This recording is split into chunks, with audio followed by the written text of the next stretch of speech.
सागर नगर निगम के द्वारा शहर की पेयजल व्यवस्था सुचारू रूप से संपादित होती रहे, इसको लेकर बीते दिनों नगर निगम के अध्यक्ष के द्वारा राजघाट बांध का निरीक्षण उपरांत एक नया बांध बनाने का प्रस्ताव आया है, जिसको लेकर अब राजनीति भी शुरू हो गई है। कांग्रेस के वरिष्ठ नेता पूर्व निगम अध्यक्ष त्रिलोकी कटारे ने इस पर आपत्ति उठाई और उन्होंने राजघाट बांध को ही जल सप्लाई के लिए पर्याप्त बताया। उन्होंने कहा, अगर कमलनाथ सरकार के निर्णय के अनुरूप इसका विस्तार कर दें तो नए बांध की जरूरत ही नहीं होगी। नगर निगम प्रशासन निगम अध्यक्ष के नए बांध बनाने के विचार पर चुटकी भी ली और इसे कमीशन खोरी का खेल करार दिया। तो वहीं भाजपा कांग्रेस के आरोपों से सहमत नहीं।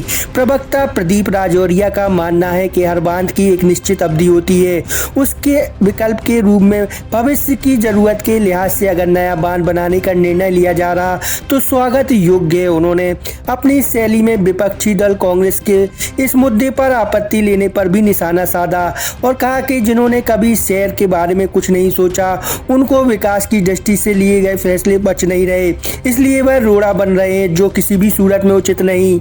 राजघाट बांध 2002 में तत्कालीन कलेक्टर वी.आर. नायडू और मैं त्रिलोकी कटारे नगर निगम का अध्यक्ष था। हम लोगों ने मिलके उस इतने बड़े डैम को आकार दिया। आज नौसिखिए वृंदावन अहरवाल जो निगम अध्यक्ष वर्तमान में हैं, वे कहते हैं कि अब इस डैम का कोई औचित्य नहीं बचा है। उनको अभी पता ही नहीं कि उस डैम की क्या ग्रेविटी है, उस डैम की क्या प्रतिष्ठा है। अर्दन डैम है।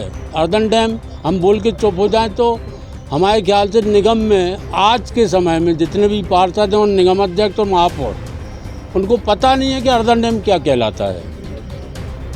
कंक्रीट डैम और मिट्टी का डैम जो है वो अर्दन डैम कहलाता है।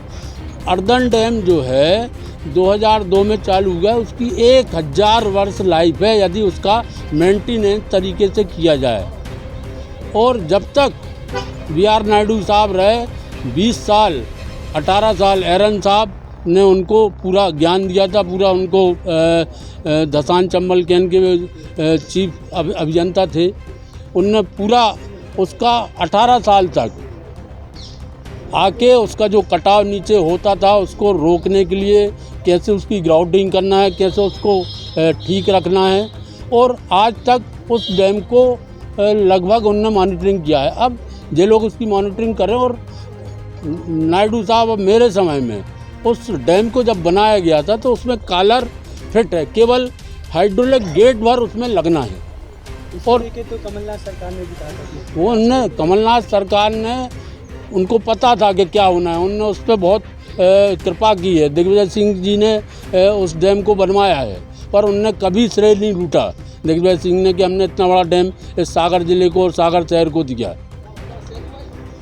इसलिए उनने जैसे ही कांग्रेस की सरकार बनी थी, कमलनाथ जी ने 125 करोड़ रुपया उसको हाइड्रोलिक गेट लगाने के लिए, उसकी हाइट बढ़ाने के लिए, उसका मुआवजा देने के लिए दिया था। पर इन लोगों ने सब लीपापोती कर दी। जैसे इनकी सरकार आई उन्होंने उसको बुला दिया। अभी बात हुई आपको, क्या निष्कर्ष निकल के आया, क्या कमिश्नर साहब से हमारे अध्यक्ष जी ने और रेखा चौधरी जी ने, सारे वरिष्ठ लोगों ने उनसे बात की। उन्होंने बड़े सौहार्द रूप से उससे को कहा है कि नहीं, मैं इसको देखूंगा। अध्यक्ष जी ने और मैंने उनसे निवेदन किया कि आप बहुत बड़े संभाग के अधिकारी हैं और आपको स्वज्ञान लेकर, इन लोगों को ज्ञान नहीं है, आप ज्ञान देकर उसको आगे बढ़ाएं उस मामले को, और उसी डैम की हाइट बढ़ाएं, दूसरे डैम की बात ना करें, ना भ्रष्टाचार के लिए ना नए रूप से प्रश्रय दें।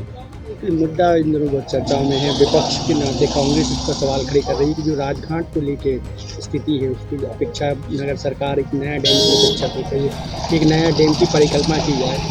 कांग्रेस का कहना है कि जो पुराना डैम है वो अभी उस स्थिति में है कि उससे कई वर्षों तक और काम लिया जा सकता है, और यदि उसको जो कमलनाथ सरकार ने फैसला लिया था उसकी हाइट बढ़ जाए तो ये जो शहर की पेयजल के लिए बहुत सहूलियत देगा। ऐसे में आप क्या अभिमत करते हैं? देखिए, कांग्रेस का तो शुरू से रहा है कि जनमानस के बीच में भ्रम फैलाने की स्थिति पैदा करती है, काम कुछ किया नहीं।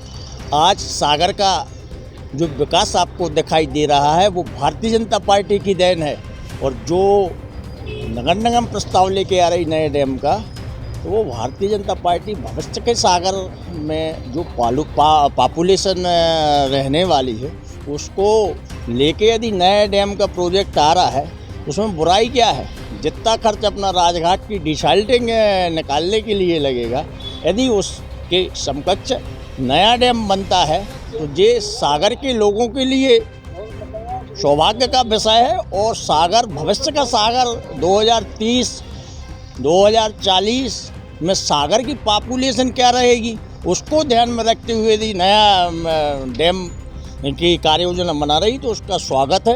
और कांग्रेस को शुरू से भ्रम जनमानस के बीच में फैलाने का काम करती आ रही है, जबकि वास्तव में भारतीय जनता पार्टी की सरकार ने सागर को महानगर के पंख लगाने का काम किया है। सागर के लोगों को मूलभूत सुविधाएं दिलाने का काम भारतीय जनता पार्टी की सरकार ने किया है। यदि सागर नगर निगम प्रस्ताव लाती है तो स्वागत योग्य कदम है।